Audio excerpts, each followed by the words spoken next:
하나님 말씀 창세기 1장 보겠습니다. 창세기 1장 26절부터 28절까지 말씀 함께 받도록 하겠습니다.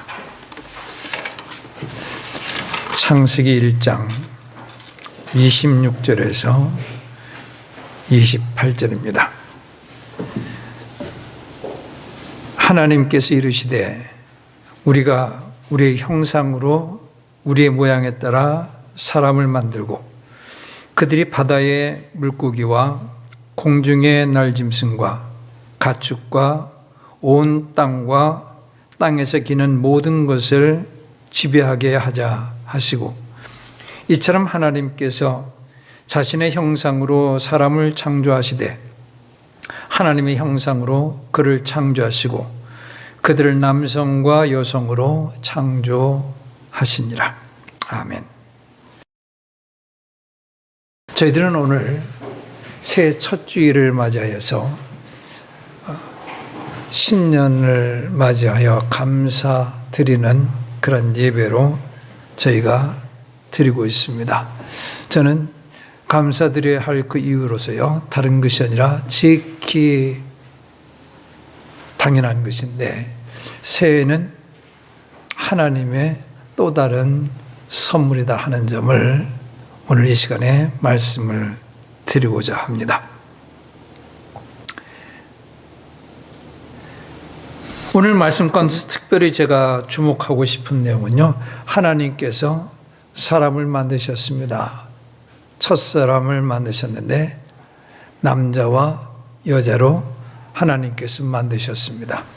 우리가 다 알듯이 남자의 이름이 아담이고 여자의 이름이 하와요. 이브로, 그렇게 영어에서는 이브로서 표현을 하기도 하는데, 아담과 하와, 하나님께서 남자와 여자로 창조해 주셨습니다. 거기 말씀 보시면은 이렇게 기록되어 있어요. 28절 말씀. 하나님께서 그들에게 복을 주셨다 하는 말. 하나님께서 그들에게 복을 주셨습니다. 이 부분 말씀을 그동안에 저희들이 많이 읽고 지나쳐 왔는데요, 좀 생각해 보신 적이 있으신가요? 하나님께서 아담과 하와에게 복을 주셨습니다. 근데 그 복이 어떤 복일까? 이런 생각을 좀 해보셨나요? 하나님께서 그들에게 복을 주셨다. 하나님께서 이들에게 도대체 어떤 복을 주신 것입니까? 직접적인 내용으로서 표현되어 있지 않거든요. 근데 분명히 하나님께서 복을 주신 것이 맞습니다. 우리는 이것을 생각해 보면서, 저는 아담과 하와가 흙으로 빚어지게 됐고요, 그 다음에 하나님께서 생기를 그 코에 불어넣어 주셔서 사람이 살아서 움직일 수 있게 됐습니다. 살아 움직인다고 하는 것, 살아 움직인다고 하는 건요, 살아있다고 하는 것, 이것이 하나님께서 주시는 축복이라고 하는 것이죠. 사람이 살아 움직인다 하는 것. 오늘도 내가 살아서 활동하고 있다고 하는 것이 하나님의 축복이라고 하는 점을 말씀을 드리고자 합니다. 우리가 살고 있는 세상은 마냥 우리가 즐거움을 추구할 수 있는 그런 세상이 아닙니다. 많은 죄악이 있고요, 그리고 불공정한 것들이 벌어지고 있고, 부가 한쪽으로 너무 치우친 면도 없지 않아 있고, 억압받는 사람들도 많이 있습니다. 질병으로 인해서 고통받는 사람들도 있습니다.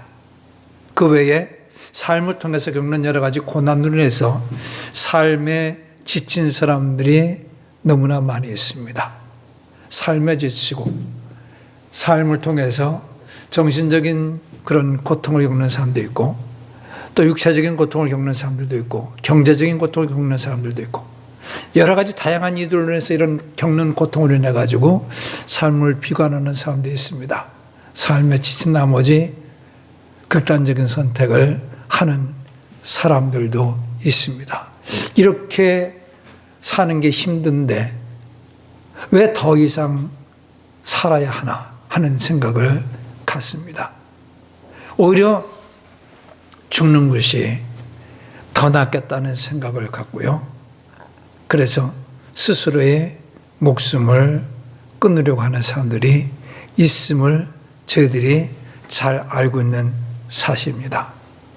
그게 현실 아닙니까? 여러분들이 그렇게 말할 수 있습니다. 근데 우리는 성경 말씀을 통해서 우리가 보게 되면은 우리가 숨을 쉬고 살아있다고 하는 것은 그거는 기본적으로 하나님의 축복이라는 사실, 아무리 우리의 처지가 어떻고 상황이 어떠다 할지라도 우리가 살아서 있다고 하는 사실은 하나님의 축복이라는 점을 이 시간에 말씀드리고 싶습니다. 살아있는 아담과 하와를 향해서 하나님께서는 그들에게 복을 주셨습니다.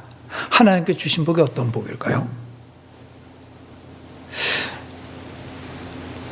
그 복이 그 뒤에 이어져 있는 하나님께서 사람에게 주신 명령에서 찾아야 할 것이라고 저는 믿습니다. 잘 알고 있는 내용의 말씀이죠. 그들에게 복을 주시고 난 다음에 그들에게 명하셨습니다. 다산하고 번성하여 땅을 채우라. 땅을 정복하라. 바다의 물고기와 공중의 날짐승과 땅에서 움직이는 모든 생물을 지배하라 하시니라. 여기 말씀 좀 보시죠. 이 말씀 보시면은 지금 누구에게 하나님께서 말씀하시고 명하시는 것이죠? 아담과 하와에게. 다산하고 번성하여 땅을 채우라. 다산하고 번성하여 땅을 채우라. 기억해 주시죠. 아담과 하와가 일생을 통해서 다산하고 번성해서 온 땅에 자기의 자식들로서 채울 수 있었나요?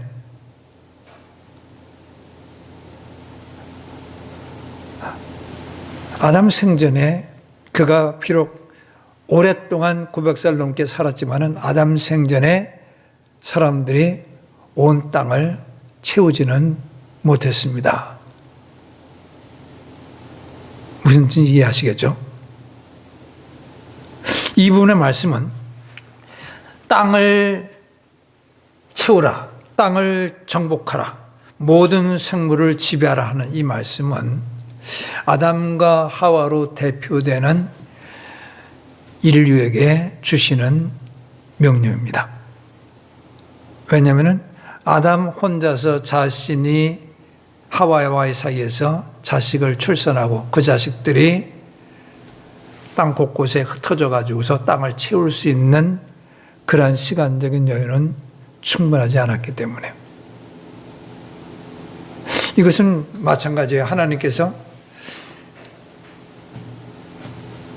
11명의 제자들에게 말씀을 하셨습니다. 너희는 가서 모든 족속으로 제자를 삼아 아버지와 아들과 성령의 이름으로 침례를 주고 내가 너에게 분부한 모든 것을 가르쳐 지키게 하라. 모든 족속으로 제자를 삼으라고 했거든요. 이건 땅을 채우라는 말씀과 상응되는 그런 말씀으로서 우리가 이해할 수 있습니다. 11명의 사도들, 제자들이 모든 족속으로 제자를 삼을 수 있냐면은 삼을 수 있나요? 그들 당대에 그 일을 이룰 수 있었나요? 없었나요? 없었습니다. 그 말은 무슨 뜻이냐면은 그 명령은 11명의 사도들에게 주신 것이 아니라 그리고 혹시라도 그 자리에 있었을 또 다른 제자들에게만 주신 것이 아니라 그들로 대표되는 믿는 자들이요 그리고 교회에 주신 말씀이라고 하는 사실을 우리가 이해할 수 있어야 하겠습니다. 이게 똑같아요. 여기 아담과 하와에게 주신 이 명령은, 창조 명령은 그 두 사람에게만 해당되는 것이 아니라 그들로 대표되는 세상 모든 사람들에게 하나님께서 주시는 명령이라는 점을 꼭 기억해 주시기를 바라겠습니다. 거기 보시죠. 저는 하나님께서 아담과 하와에게 복을 주셨다고 했는데 그 복이 어떤 복인지 그 뒤에 창조 명령에서 찾아봐야 될 것이라고 말씀을 아까 드렸는데요. 여기 보시면은 다산하고 번성하라는 말씀이 있습니다. 다산하고 번성하라. 땅을 채우라 하는 말씀이 있어요. 다산하기 위해서는 먼저 남자와 여자가 결합하는 것이 있어야 합니다. 그래야지 그 다음에 그들이 함께 부부가 돼서 그리고 같이 사랑하는 가운데 관계를 맺게 되고 출산할 수 있게 됩니다. 다산하라는 그 명령 안에는, 다산하고 번성하라는 명령 안에는 뭐냐면은 두 사람이 함께 결합하라는 그런 말씀이 있습니다. 결혼하라는 말씀. 살아있는 사람이라야 결혼할 수 있는 기회를 가질 수 있습니다. 만약에 미혼인 사람이 살아있지 못하고 죽는다고 할 것 같으면 더 이상 결혼할 수 있는 기회를 가질 수 없습니다. 살아있는 사람에게만 이게 주어지는 기회예요. 여기 보면은 결혼하지 않은 사람들의 경우요. 결혼하지 않은 사람들은 살아있어야, 계속해서 살아있어야 짝을 만나게 될 것이고, 남녀가 계속해서 살아있어야 사랑도 하게 될 것이고, 더욱더 깊은 연애도 하게 될 것이고, 그리고 그 결과 결혼도 하게 될 것입니다. 하나님께서 아담과 하와에게 복을 주셨습니다. 살아 움직이는 그들에게 생명을 주시고 그들에게 복을 주셨는데 그 복은 뭐냐면은 한마디로 즐거운 것들을 즐길 수 있는 기회, 좋은 것들을 즐길 수 있는 기회, 다산하고 번성하라. 여기에서 우리가 봅니다. 사랑할 수 있는 기회요. 살아있다고 하는 것은 좀 더 사랑할 수 있는 기회를 얻는 것입니다. 살아있다고 하는 것은 마음이 맞는 사람들이 더욱더 깊은 애정을 나눌 수 있는 그런 기회요. 삶의 즐거움이 되는 것이죠. 그리고 부부의 관계를 맺고 친밀감을 가지고 사랑할 수 있는 그러한 기회를 갖게 되는 것입니다. 이미 결혼한 사람이라 할 것 같으면은, 결혼한 부부를 할 것 같으면은 사랑하는 가운데서 자식을 낳을 수 있는 기회를 얻는 것입니다. 결혼했다 할지라도 죽는다고 할 것 같으면은 자식을 낳을 수 있는 그러한 축복을 받을 수 없습니다. 자식을 낳고 난 다음에 그 다음에 뭐예요? 다산하고 자식을 낳을 뿐만 아니라 거기서 그친 게 번성하라 하는 말이죠. 땅을 채우라. 자식이 저절로 자라는 것이 아니라 태어나게 됐을 때 부모가 자식을 양육해야 됩니다. 자식을 양육하는 즐거움을 얻을 수 있는 기회, 그게 축복이에요. 출산의 기쁨도 있지만은 자식을 양육하면서 아이가 자라나면서 아이가 재롱을 피우는 것을 보면서 아이가 부모의 뜻에 순종하는 것을 보면서 이게 양육하는 것을 통해서 얻는 그러한 기쁨들이 있습니다. 즐거움들이 있어요. 이거는 살아있는 사람만이 누릴 수 있는 것입니다. 아직 그러한 것을 경험하지 못했다 할지라도 살아있다면은 자식이 부모의 뜻을 받들고 부모에게 효도하는 것을 볼 수 있는 기회도 가질 수 있습니다. 지금까지는 없었다 할지라도. 자식들이 많이 출산해가지고서 땅을 채우게 될 것입니다. 이곳저곳으로 흩어지게 될 것입니다. 그리고 그걸 통해 가지고서 우리가 뭘 봅니까? 땅을 채운다. 한 곳에 국한될 필요가 있는 것이 아니라 자유롭게 새로운 거주지로 환경의 변화를 가져올 수 있는 기회도 가질 수 있습니다. 살아있다면. 지금 현재의 삶의 터전이 생활하고 있는 곳이 썩 마음에 들지 않는다 할지라도 내가 살아있다면 하나님의 은혜로 새로운 환경으로 더욱더 즐거운 환경으로 변화된 환경으로 우리가 생활하고 맞이할 수 있는 그런 기회도 가질 수 있습니다. 살아있다면. 산 사람만이 가질 수 있는 그런 기회들이에요. 땅을 정복하라 하는 말씀이 있습니다. 땅을 정복하라. 땅을 정복하라. 여기서 정복하라고 하는 말씀을 우리가 이 파괴와 연관시킬 필요가 없는 것이죠. 하나님께 창조하신 세상은 하나님 보시기에 좋았습니다. 하나님 보시기에 좋았어요. 그래서 여기 땅을 정복하라고 하는 말은 하나님께서 좋게 창조하신 그 땅을 정복하라고 하는 말은 파괴하라는 그런 말과는 전혀 관계가 없고요. 우리가 거기서 생각할 수 있는 것이 뭐냐면은 땅을 소유할 수 있는 그런 기회라고 말씀드릴 수 있을 것 같습니다. 땅을 소유하고 땅을 사용할 수 있는 기회. 하나님께서 온 땅을 창조하실 뿐만 아니라 하나님께서 에덴의 동산을 창조하셨습니다. 거기 말씀 좀 보겠습니다. 창세기 2장 15절 말씀. 주 하나님께서 남자를 데려다가 에덴의 동산에 주시고 그것을 가꾸고 지키게 하셨더라. 정복하라는 말은요, 땅을 정복하라는 말은, 에덴 동산을 정복하라는 말은 가꾸고 하나님께 창조하신 그 땅, 환경을 가꾸고 지키게 하는 그 일이요. 가꾸고 지키는 일을 의미하는 것이라고 말할 수 있습니다. 창조하신 세상을, 창조하신 땅을, 환경을 가꾸고 그리고 그 상태가 그대로 유지될 수 있게끔 지키고. 이해하시겠죠? 가꾼다고 하는 말이요.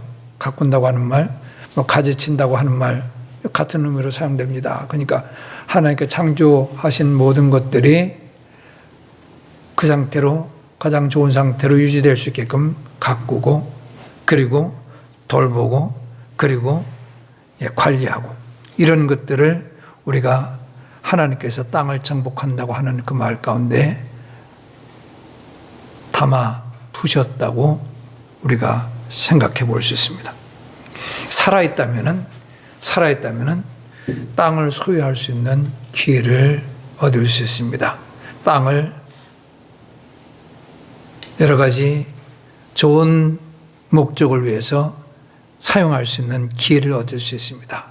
아직 밟아보지 않은 땅, 개척하여서 관리할 수 있는 기회를 가질 수 있음을 우리가 여기서 알 수가 있습니다. 살아있는 자들이 누릴 수 있는 기회고 그것이 바로 하나님께 주신 축복이라고 믿습니다.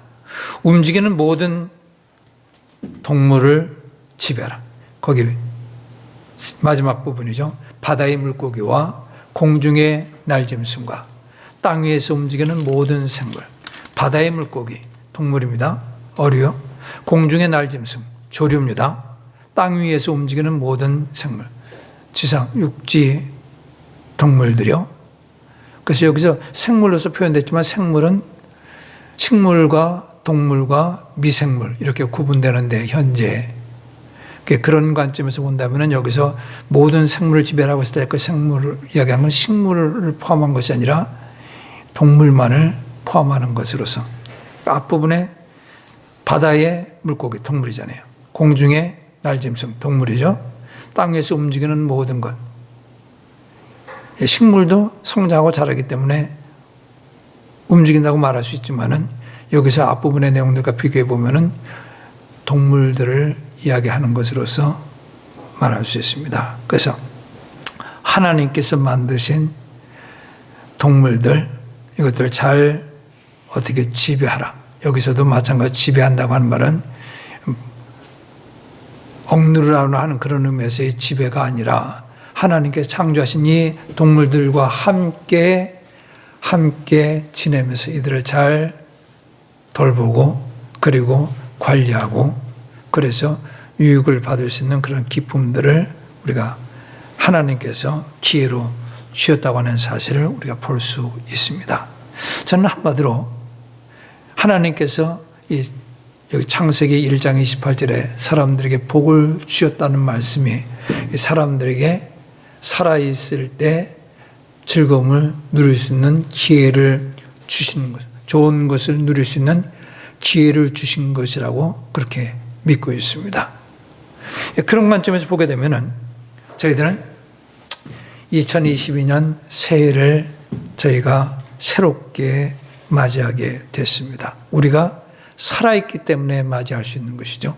살아있기 때문에 맞이할 수 있습니다. 이 새해는 그저 고통을 계속해서 지난 해의 고통을 계속해서 견뎌야만 하는 한 해가 될 필요는 없습니다.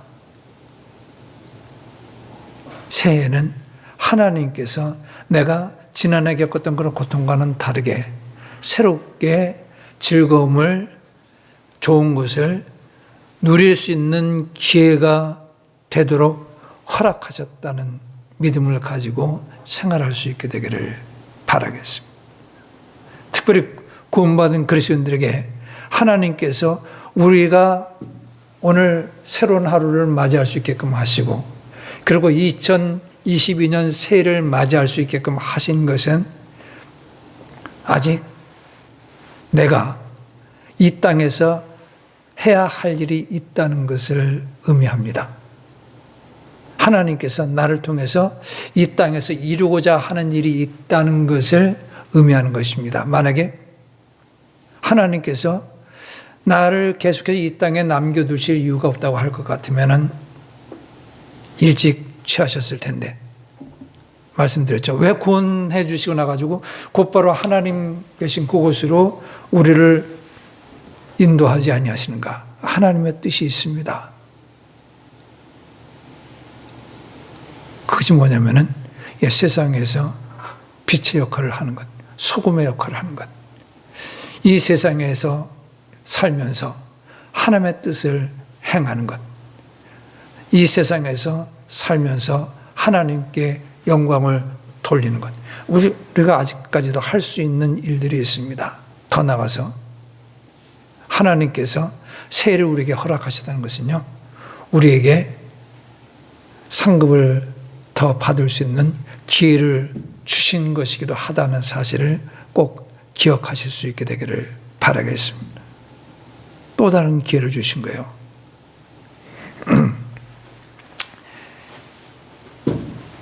하나님께서 우리들에게 새해를 통해서 기회를 주시고 계십니다.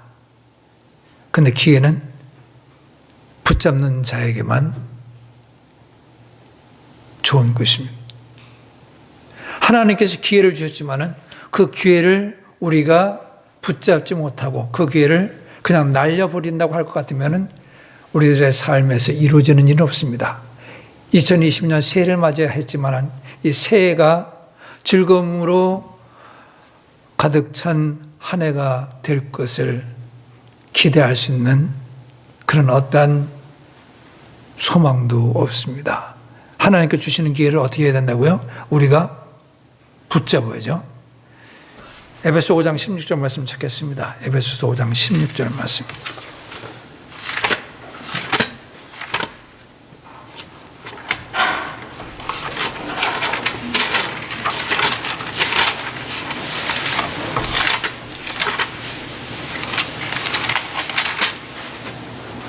에베소 5장 16절입니다. 15절부터 보시죠. 그런즉 너희는 주의하여 어리석은 자가 아니라 지혜로운 자로서 조심스럽게 걸어 시간을 되찾으라. 날들이 악하니라. 그러므로 너희는 지혜 없는 자가 되지 말고 오직 주의 뜻이 무엇인지 이해하라. 15절에 지혜로운 자로서 조심스럽게 걸어라 하는 말이 있어요. 걷는다고 하는 말은 행한다는 의미로서 사용됐습니다. 지혜로운 자로서 행하라는 말씀이 있어요. 17절에 너희는 지혜 없는 자가 되지 말고 어떻게 하란 말이에요? 지혜 있는 자가 되라 하는 말입니다. 15절과 17절 말씀은 지혜로운 자로서의 삶을 살라는 내용의 말씀입니다. 그 사이에 16절이 있습니다. 그 말은 무슨 말? 16절 역시 마찬가지로 지혜로운 삶에 관해서 이야기하는 것이 되겠습니다. 무슨 뜻인지 이해하시겠죠? 15절에 지혜로운 자로서 걸으라는 말씀이 있고요. 17절에 지혜 없는 자가 되지 말라는 말씀이 있습니다. 그러니까 지혜에 대해서 이야기하고 있어요. 지혜로운 삶을 살아라. 지혜로운 자가 되어라. 그러니까 그 두 구절 사이에 있는 16절 말씀 역시 마찬가지로 지혜로운 삶과 관련이 있다는 말씀이에요. 지혜로운 자로서의 삶과. 그것이 뭐냐면은 시간을 되찾으라 하는 말이에요. 시간을 되찾으라. 시간을 되찾는 것이 지혜로운 삶입니다. 시간을 되찾으라. 이게 무슨 뜻일까요? 개역성경에서는 세월을 아끼라로 번역을 했습니다. 되찾는다는 표현을 사용했는데 시간을 되찾으라. 잃어버린 시간을 잃어버렸던 시간을 되찾으라는 말씀으로서 생각해 볼 수도 있습니다. 지난해에는 우리가 잃어버렸는데 새해는 그렇게 시간을 잃어버린 채, 기회를 잃어버린 채 지나는 것이 아니라 그 기회를 붙잡고 그리고 그것을 이용하여서 좋은 것들을 누리라는 말씀이요.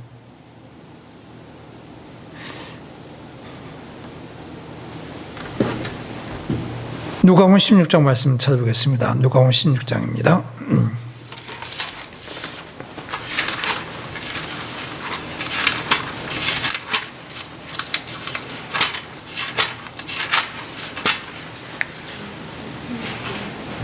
예수님께서 비유로서 교훈을 주시고자 청지기 비유를 드셨습니다. 또 그분께서 자기 제자들에게 이르시되 어떤 부자에게 청지기가 있었는데 바로 그가 자기 재산을 허비했다는 비난의 말이 부자에게 들리니라. 부자가 그를 불러 그에게 이르되 내가 너에 대해 이 말을 듣는 것이 어찌 된 일이냐. 내 청지기 직분에 대하여 회개 보고를 하라. 내가 더 이상 청지가 되지 못하리라 하며. 여기 보시면은 우리 송구영신 예배 때 제가 말씀 전했어요. 우리 각 사람이 그리스도의 심판석 앞에 서게 될 것은 우리 각 사람이 회개보고를 하게 하나님께 회개보고를 하게 될 것이다 하는 말씀 소개해드렸습니다. 여기 보시면 청지기가 있습니다. 청지기가 주인의 재산을 어떻게 했다고요? 허비했다는 말을 부자가 들었습니다. 부자가 청지기를 불러서 요구합니다. 회개보고를 하여라. 예. 여기 부자는 그리스도의 심판석 앞에 심판석에 앉아 계신 그리스도를 비유한 말로 이해할 수 있고요. 청지기는 구원받은 저와 여러분들을 비유한 말로서 이해할 수 있습니다. 그런데 뭐가 문제가 되냐면은 주인의 재산을 청지기가 어떻게 했다고요? 허비했습니다. 허비한 것에 대해서 주인이 회개보고를 하라고서 말씀하시는 것이죠. 주인의 재산이요. 우리 구원받은 그리스도인들은 예수 그리스도의 피값으로 사심받은 자들이고 그리고 우리가 주의 것이니라. 기억하시죠? 우리가 주의 것입니다. 우리가 가지고 있는 것들은 주의 재산입니다. 우리가 받은 시간들, 하나님께서 하루의 시간을 나에게 허락해 주시고, 또 일주일의 시간을 나에게 허락해 주시고, 한 달의 시간을 나에게 더 허락해 주시고, 그리고 1년의 시간을 더 허락해 주시는데, 그게 우리에게 맡겨주신 주인의 재산이요. 우리가 여기 본문의 비유에 나왔는 그 재산을 허비하게 됐을 경우에 그때 주인이 기뻐하지 아니한다는 것을 우리가 생각해 볼 수 있습니다. 시간을 되찾으라 하는 말은 그런 의미에서 우리가 생각해 볼 수 있어요. 세월이 악하니라 시간을 되찾으라. 우리가 살고 있는 이 세상은 죄가 점점 더 관영하는 세상이에요. 도덕적으로 점점 더 악해져 가는 세상에 우리가 살고 있습니다. 그 말은 무슨 말이냐면은 그리스도께서 이 땅에 다시 오실 날이 그만큼 더 가까웠다는 말이 되기도 하고요. 심판의 때가 더 가까웠다는 그런 말이 되기도 합니다. 그러니까 어떻게 되겠어요? 우리는 시간을 낭비하지 않아야 합니다. 지난날에는 우리가 주님께서 우리들에게 복을 주시고 기회들을 주셨는데 그것을 좋은 것들을 누리면서 생활할 수 있는 그런 기회를 주셨는데 그런 기회들을 많이 놓쳤다고 할 것 같으면요. 새해에는 그런 기회들을 좀 더 붙잡아가지고 어떻게 하면은 거기요. 본문 말씀, 에베소 말씀 봐주세요. 시간을 되찾으라. 날들이 악하니라. 그러므로 너희는 지혜 없는 자가 되지 말고 오직 주의 뜻이 무엇인지 이해하라. 지혜로운 삶은 어떤 삶이냐면은 주의 뜻을 바르게 이해하고 그리고 행하는 것이 지혜로운 삶이에요. 주님께서는 우리에게 허락하신 시간들을 우리가 가치 없는 일에 낭비하지 않게 되기를 원하십니다. 우리에게 허락된 그 시간을 잘 붙잡아가지고 그것을 가지고 주의 영광을 위해서 사용하고 주의 뜻을 행하는 데 사용하고 그래서 장차 그분 앞에 서게 됐을 때 우리가 더 많은 칭찬을 받고 그리고 더 많은 상급을 받게 되기를 하나님께서 정말로 원하십니다. 그리고 우리가 그렇게 올바르게 길을 붙잡고 주의 뜻대로 살게 된다고 할 것 같으면 우리 삶에 이 땅에서의 우리 삶에도 여러 가지 많은 우리들의 불순종과 우리들의 잘못된 생활로 말미암아 야기된 많은 어려움들과 그리고 구름들도 거둬지게 될 것으로 믿습니다. 하나님께서는 충분한 보상, 온전한 보상을 장차 우리가 그분을 만날 때 하시지만은 그렇다고 해서 이 땅에서는 아무것도 안 하시냐면 그 절대로 그렇지 않습니다. 이 땅에서도 주님의 뜻 가운데서 일반적인 뜻은 순종하는 자들에게 하나님께서 좋은 것을 주시는 것이 일반적인 뜻입니다. 그러나 때에 따라서는 그분의 더 큰 뜻이 있어서 그것이 우리를 더욱더 성장시키고 그리고 성숙하게 하기 위한 그런 뜻이 될 수도 있고요. 하나님의 영광을 위해서 특별하게 고난을 허락하기도 하는 것이죠. 일반적인 하나님의 뜻은 뭐냐면은 우리가 순종하는 자들에게 좋은 것을 주시는 것입니다. 하나님께서 그리스도인들이 향하신 일반적인 뜻은 뭐냐면은 육체적인 건강한 데서 생활하는 것입니다. 그러나 특별한 경우에는 하나님께서 고난 가운데 좀 육신적인 연약함 가운데서 사는 것을 허용하기도 하십니다. 그와 똑같습니다. 그래서 하나님께서 순종하는 자들에게 좋은 것을 주시는 것이 꼭 그분을 만날 때 다음 세상에서만 이루어지는 것이 아니라고 하는 점을 우리가 기억하실 수 있게 되기를 바라겠습니다. 시간을 되찾을 수 있게 되기를 바랍니다. 우리에게 허락해 주신 시간을 우리가 헛되이 낭비하는 자들이 되지 않게 되기를 바라겠습니다. 그래서 죄를 짓는데 시간을 써서는 안 되겠고요. 그리고 헛된 것에 우리들의 시간을 낭비해서는 안 되겠고, 과연 어떤 것이 주님께서 기뻐하시는 것인지, 어떤 것이 그분께 영광이 되는 것인지 생각하시면서 우리 일상생활에서 하는 일들도 진지하게 생각해 보실 수 있게 되길 바라겠습니다. 이 일이 어떻게 하나님께 영광이 될 수 있을까? 어떻게 하면 지금 내가 하는 이 일을 통해서 하나님께 영광을 돌릴 수 있을까? 그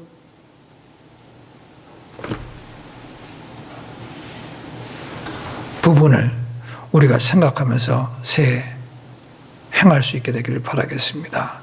우리가 모든 자들이 다 자기들의 일상 삶을 중단하고 그리고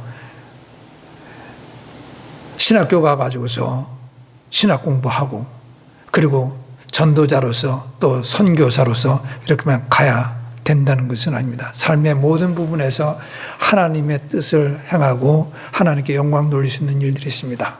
우리의 일상생활을 부정시하고 죄악시할 그런 이유가 전혀 없습니다. 하나님의 뜻 가운데서 내가 이 일을 통해서 어떻게 하나님께 영광 돌릴 수 있을 것인가? 내가 가정에서 집안 청소를 하면서도 내가 이 일을 통해서 어떻게 하나님께 영광 돌릴 수 있을까? 그 의미를 한번 좀 생각해 보시길 바라겠습니다. 설거지를 하면서 내가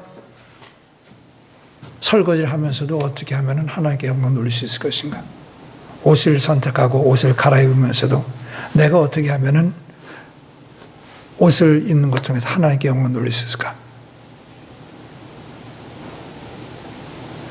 하나하나 그냥 아무 생각 없이 다른 사람들이 다 하니까 나도 이렇게 한다. 다른 사람들 다 직장 생활하니까 나도 한 군데 구해가지고서 직장 생활하겠다. 이게 아니라 내가 이 직장, 이 일을 통해서 어떻게 하면 하나님께 영광 돌릴 수 있을까?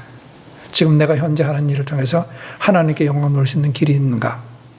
만약에 아무리 생각해도 그 연관성이 발견되지 않을 것 같으면요, 기도하는 가운데 전혀 연관성을 못 본다고 할 것 같으면은 그럼 직장을 옮길 수 있는 그 믿음도 가질 수 있게 되기를 바라겠습니다. 많은 경우에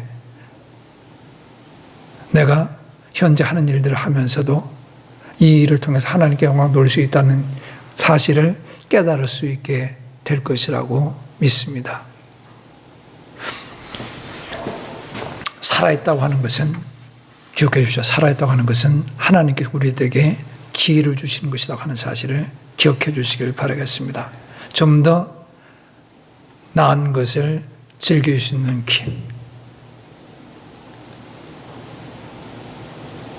지금까지는 참 힘들게 살았지만은, 고통스럽지만은, 하나님께서 그런 상황을 바뀌게 할 수 있는 기회를 주셨다는 사실을 우리가 받아들이고, 아직도 하나님께서 나를 통해서 영광받기를 원하신다, 나를 사용하기를 원하신다는 사실을 기억하면서 기쁨 가운데서 감사하면서 주님 오실 그때까지 우리가 생활할 수 있게 되기를 바라겠습니다. 기도합니다.